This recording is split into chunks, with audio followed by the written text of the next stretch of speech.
Hello, YouTube, or Facebook, or wherever the hell you're watching this at. I'm Nalla Black, and I'm going to talk to you about tech. Because I'm a shitty musician, but I like talking tech. I like talking gear.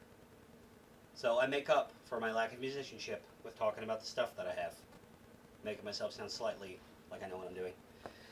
Well, anyway, I recently switched from this Butte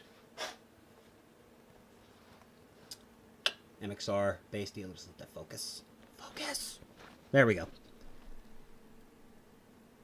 Yeah, this switch from that MXR M80. This thing, it's awesome, awesome DI. But I needed something with more options, more ability to color up my tone and do cool things live. I'm probably not going to expand this pedal board much more than this because I can't see myself needing any more effects than this. But this is pretty much everything I ever wanted. This is the Sansamp bass, or the Tech 21 bass fly rig. It's a multi-effects pedal for bass guitar. It's really small to give you some scale. This is my gigantic ass hands. This is very small. I didn't pull it out of the shot. But anyway, as you can see, it's very small. It has a Sansamp bass driver in it, Sansamp DI, which is really the selling point. It's kind of the heart and soul, the whole unit.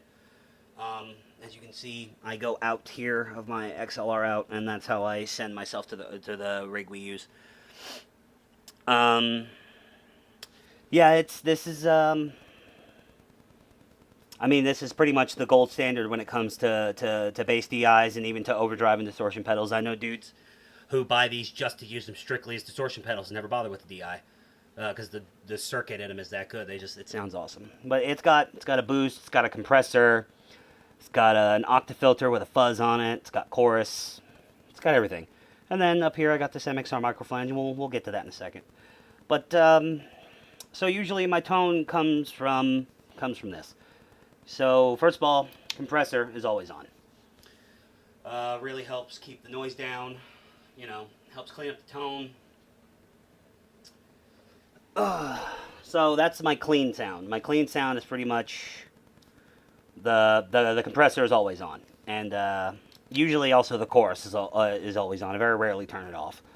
This is the truly clean sound that you hear if I kick off the Sansamp, and which I very rarely do. Pretty much all the time, my bass tone is distorted. There's only a couple times in our current live set that I bother going clean.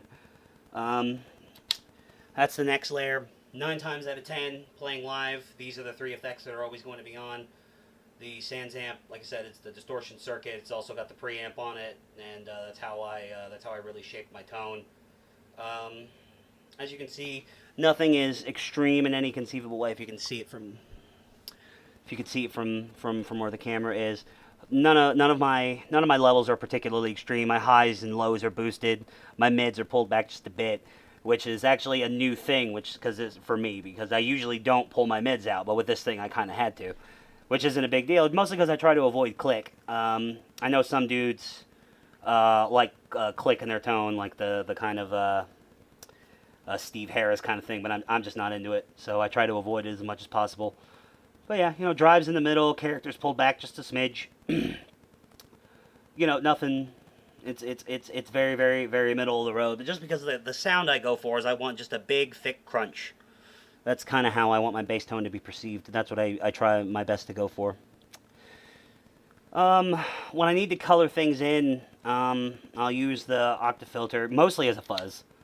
Mostly as a fuzz pedal. The fuzz is engaged, but the actual octave isn't. I pretty much just kick it on usually whenever Tony's cutting solos, and I kind of want to, just give the bass a little bit more flair, a little bit more color underneath the solos. I rarely, whenever we're doing full riffs and verses and things like that, I probably won't use it because it would just get lost in the mix.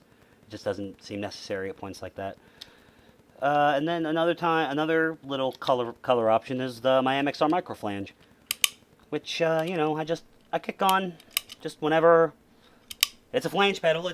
It's a really simple one too. It's just the bare bones rate and regen. It just, I mean, it flanges. That's what it does. I use it. There's a couple songs I use it on. Actually, I use it more on Closure, a cover than, by Chevelle. When we play it live, I use it for that more than anything.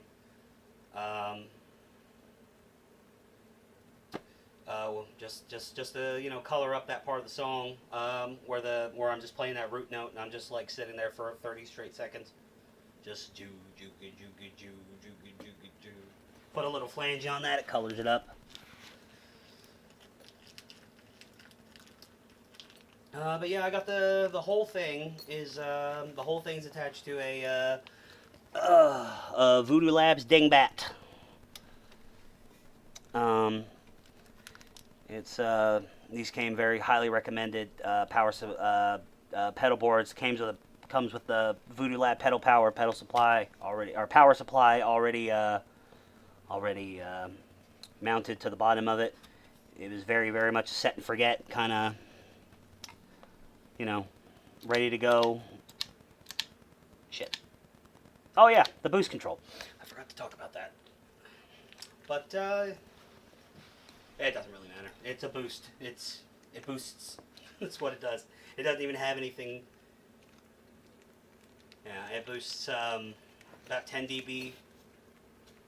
I mean, it's just, look at that. It doesn't even have anything. It's got a pre and post switch. It doesn't even have any like preamping associated with it. It's just the amount of boost you want. And I pretty much never use that.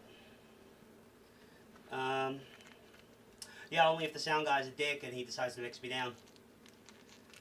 But anyway, yeah, that's A Nalla Black's pedal board. I might at some point, I don't know, get a wah or something like that, add to this. You never know. But right now, I'm happy with this. This is pretty much, it's got everything I need. But anyway, that's all I've got for you today. I'm A Nalla Black. This has been another Trauma Echo video. Follow us on, like, subscribe, hit the little notification bell if you're watching on YouTube. Follow us on all of the appropriate social media platforms. I don't have to explain to you what those are, and if I do, well, that's your problem. Anyway, Trauma Echo, A Nalla Black, signing out.